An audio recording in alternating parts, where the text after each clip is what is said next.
This is going to be a warm-up sequence prior to going through some of the strengthening stuff that I would do on a regular basis. This is something that I do every night before I go to bed.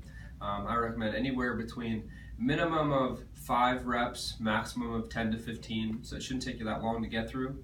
I'm going to go through maybe like 2 to 3 reps of each position, talking about some of the characteristics of each. So first one to start off with is going to be just a downward dog to upward dog position. Spread my fingers nice and wide. I'm going to tuck my elbows in slightly. I try and even lightly grip the floor. And I'm going to just start to hips up towards the ceiling, pushing back towards my heels. And as I come down, a lot of times I'll wiggle my feet back just a little bit, and I'll try and keep a little bit of tension in my stomach as I slowly lower into a little bit of extension and then slowly back out of it. Pushing back towards my heels, and then very slow and controlled, not letting my back drop, but trying to keep a little bit of a rounded, hips tucked underneath, and trying to maintain tension in my lower abdomen so I'm not just collapsing. I'm really trying to control with some stability through my trunk as I go into a little bit of extension, and then slowly back. Nice and slow, coming forward, not holding either end point. So that's the first move. Then I'll come onto my knees, hands behind my hips. I'll very lightly pinch my elbows and tense my lower abdomen. And then I'll maintain that tension as I very slowly start to lean back, looking up towards the ceiling. So I try and keep this supporting me so I don't just feel compression in my lower back. And then I'll come back forward. I'll take my chin to my chest and kind of round down. So I'm going through kind of a full range of motion from flexion into some extension. So same thing, light activation of my glute, tension in my stomach, pulling my elbows together as I lean back. Chin to my chest, kind of leading from my head down through my mid back, trying to go through some flexion of my spine. Okay.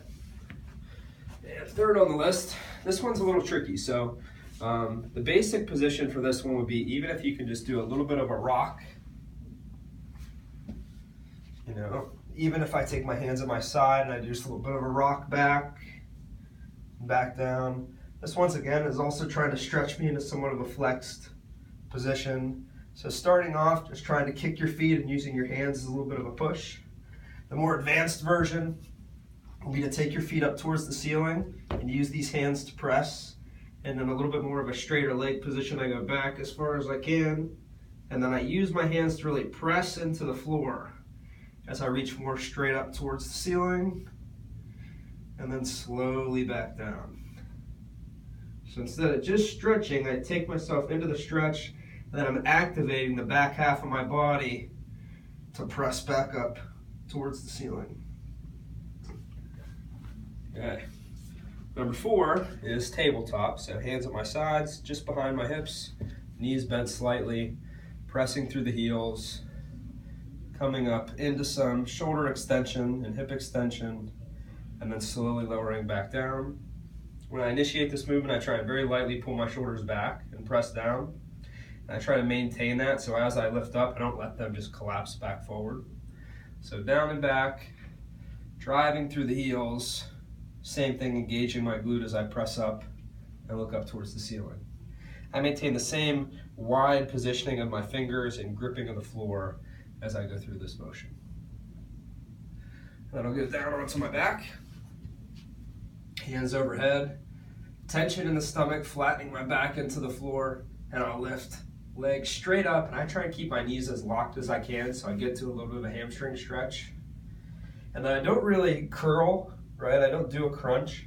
I kind of just keep my chin tucked and lift it up off the ground. And then very slowly going back down, trying to maintain that flat position of my lower back as I go through this motion.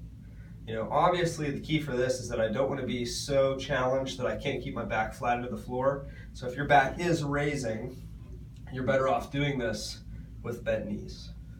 At least initially, making sure that you are able to control this. You also have the option of doing kind of legs passing each other.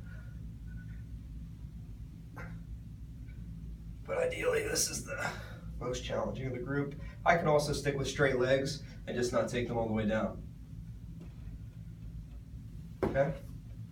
Now, next I go into, this is another one that can be kind of challenging. So the easier version would just be a regular bridge, right? Heels up towards my butt and just a little tension in my stomach as I raise up into a bridge and very lightly press my shoulders down and back against the floor. And then the one that I go to that's a little bit tougher will be the back bridge push-up. So I actually take my hands up over my head. And then same idea with the fingers spread wide. And I push up as far as I can. And back down. And then the last two start to mix in a little bit of rotation. So on my back, I'm going to go through a little bit of a roll, taking my body as one solid piece over to one side. I can keep my knees stacked on top of each other. If I want a little bit more of a stretch, I can take the top knee to the floor, and then I'll rotate back, going through some thoracolumbar rotation. And then I'll tense my stomach. Same thing, body rotating as one solid piece to the opposite hip, either one knee on top to the floor or keeping them stacked, and rotate back the other way. Just tension in the stomach, coming back across, slow and controlled, and rotate back. So I'm kind of mixing in a little bit of a stretch with a little bit of activation of my trunk in between, so I'm not just repetitively pulling without doing something to activate my lower abdomen. And then the last one, I come up into this side sit position. I try and line my feet up so it's foot, knee, foot in a fairly straight line. Sometimes I would bring this foot up a little bit more to get a slightly higher degree of hip flexion. My hand is just outside of my hip, and I'll go through a rotation where I'm bringing my chest and shoulders, turning towards the floor, and I'm putting pressure on this lower knee, actually actively pressing this knee into the ground to feel stretch in the back side of my bottom hip, and then I'll rotate back out of it, and then same thing once again. 5 to 10, and then I'll turn and I'll kind of windshield wiper my legs to the opposite side, try and end up in somewhat in the same alignment. And then same idea here. I'll turn chest and shoulders towards the ground. You'll notice that my pelvis, I try and get my pelvis to turn with me. So a lot of people will leave this still and they'll just turn through their trunk. I do want to get my whole pelvis to rotate, because that movement of my pelvis is actually what brings on the stretch into my hip right there.